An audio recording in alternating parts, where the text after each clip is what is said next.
let me just first off say that I hate cars. I mean, I really don't hate cars, but I hate being a car owner in an environment where you have to have a car. I think having a reliance on individual transportation completely sucks.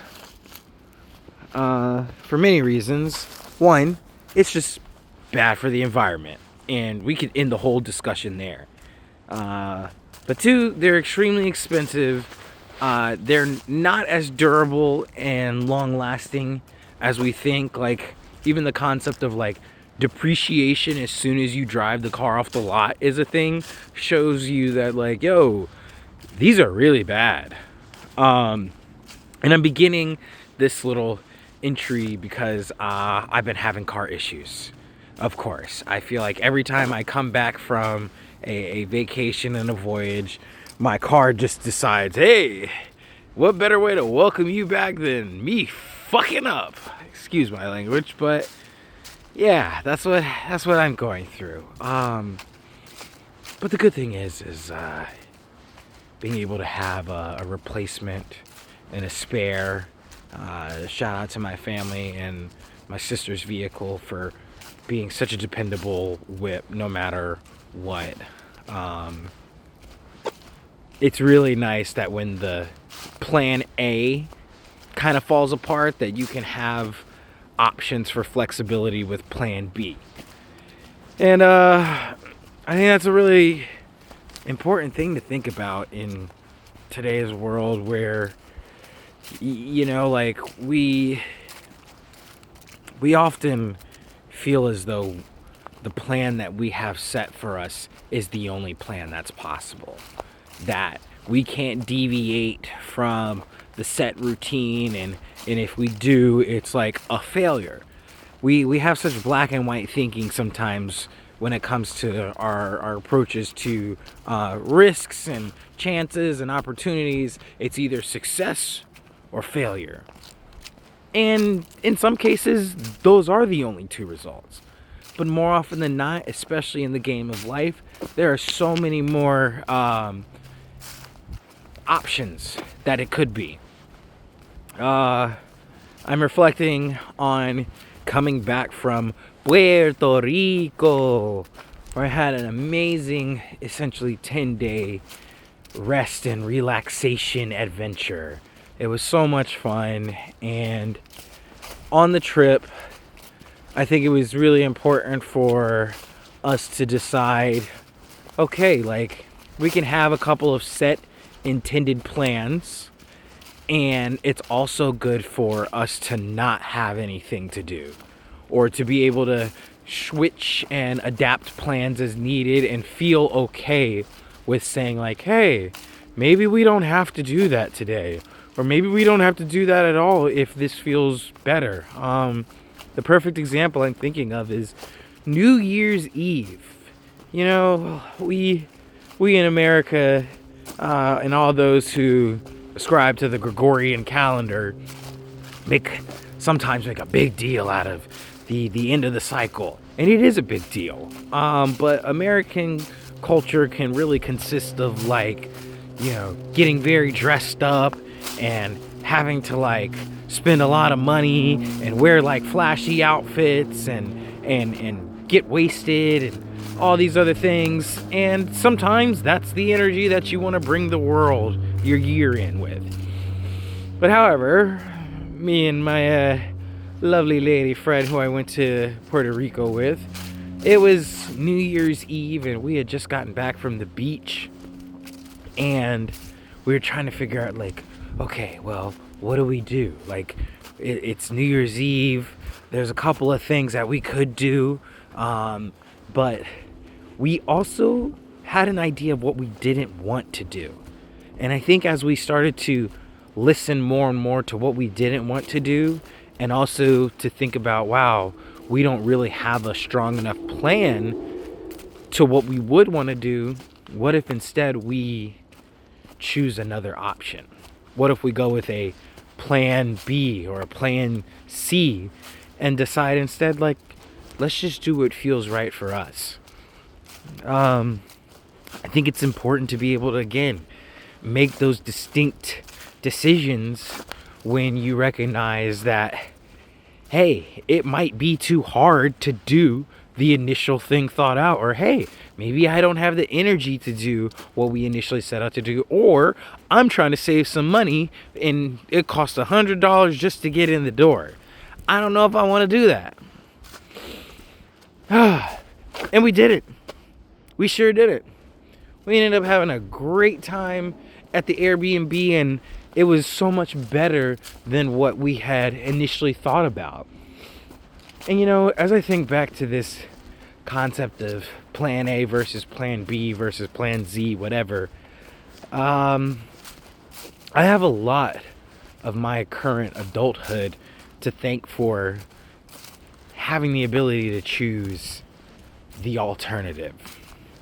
The biggest thing that I think about often is my decision not to pursue dentistry in terms of the DDS degree, as it was something that, you know, my younger years, I was like, I'm adamant about being a dentist. I'm going to have a shop called Sunny Smiles by the ocean, and it's going to be great. I was probably going to have an office in Florida, and I don't know what kind of energy that would have brought me. But what life did choose for me was being waitlisted for dental school.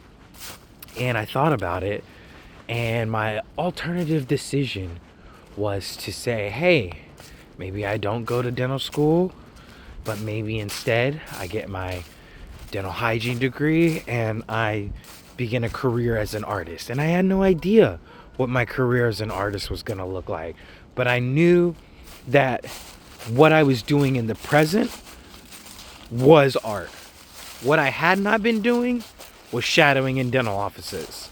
And sometimes I think that we can get so wrapped up in the plans of our past that we don't really acknowledge that, hey, that is not fulfilling us in this time. And I think that is also why it's important to be tapped into our present. I've been reading Meditations by Marcus Aurelius again. Always a great book to come back to, because I think it's real simple daily lessons that you can tangibly kind of take away from. Sometimes the language is a little bit difficult to really grasp at times, especially when you're thinking like, yo, they spoke like Latin, and translating Latin to English really ain't that easy. But the section that I read today was really about, I think there was a statement in regards to how the mind operates. And it was basically saying like, yo, the mind's sole power and ability is to affect the present. It can consider the past.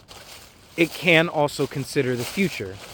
But where the mind truly shines is in its ability to affect the present, in its ability to process the now.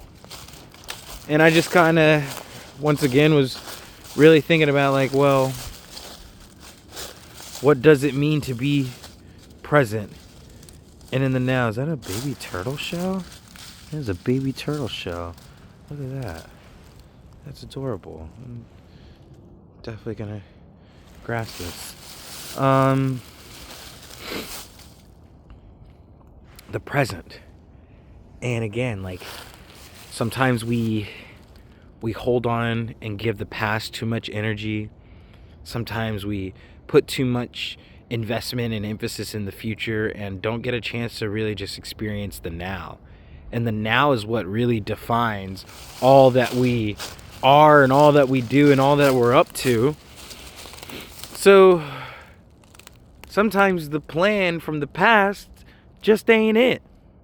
And that's okay. It's more than okay.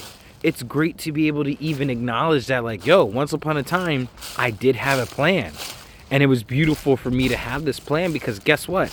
Pursuing that one plan might have allowed you to get to the point where you are able to make another decision. You know, we don't think about like, if I wouldn't have pursued something to a certain point, would I have the means or the skills or the knowledge or understanding to recognize another option, another course of action? Because if not, if we never had any plans to begin with, we would just be stagnant. We would have no reason to like motivate and move ourselves. So again, like, just honing in on the beauty of adaptability. I think it's important as human beings to be adaptable. And I think also, though, on the flip side of all this, is that it is still vital to have something like a routine, to have something like a schedule, because it gives you a baseline.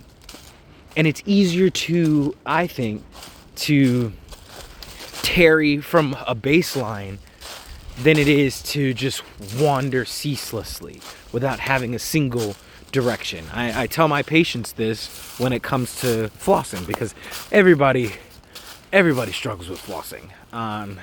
Even I struggle with flossing sometimes.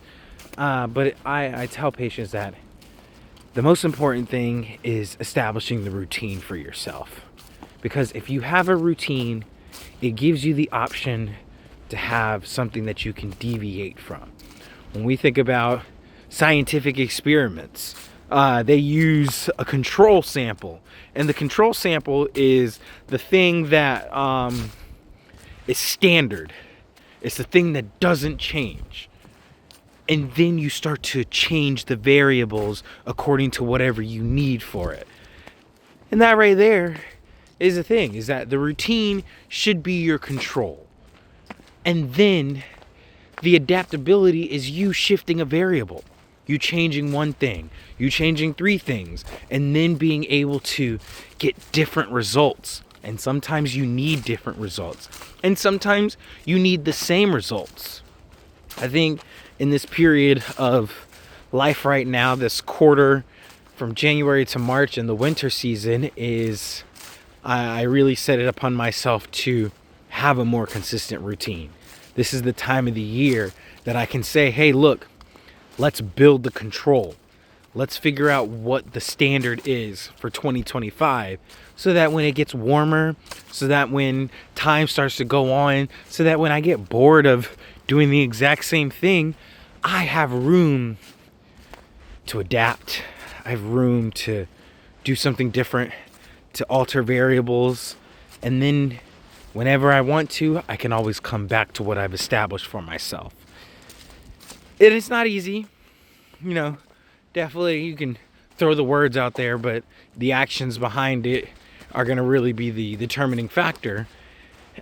And I think like one of the actions I've taken already is once again creating a daily schedule. And I recognize that I'm not going to be able to adhere to it to the T, but I also recognize that it's better to have something to shoot for, and I have a target, and I may not have to be as accurate as long as I can be precise, and as long as I can keep aiming in a certain direction and hitting a certain spot. Fingers crossed that one day I can stay on that path and I can stick to the daily schedule that I've set out for myself. And we'll see what happens. I think that, again, having the plan, very strong power. It's the ability to have order. It's the ability to have a necessary goal to pursue. And then I also am recognizing the joy that will come from shifting, adapting, making a little bit of a variable change, and with that also bringing new results. And then once I'm at the end of this winter season, I'll have the ability to compare both the control results as well as the variable results, and then hopefully make a determining understanding and come to a consensus about whatever hypothesis I'm determining for my life. And I think ultimately what I'm trying to say is that It's okay to have a plan, and it's okay to let that plan change, as long as you are the one who's changing it. That's the word for the day, baby.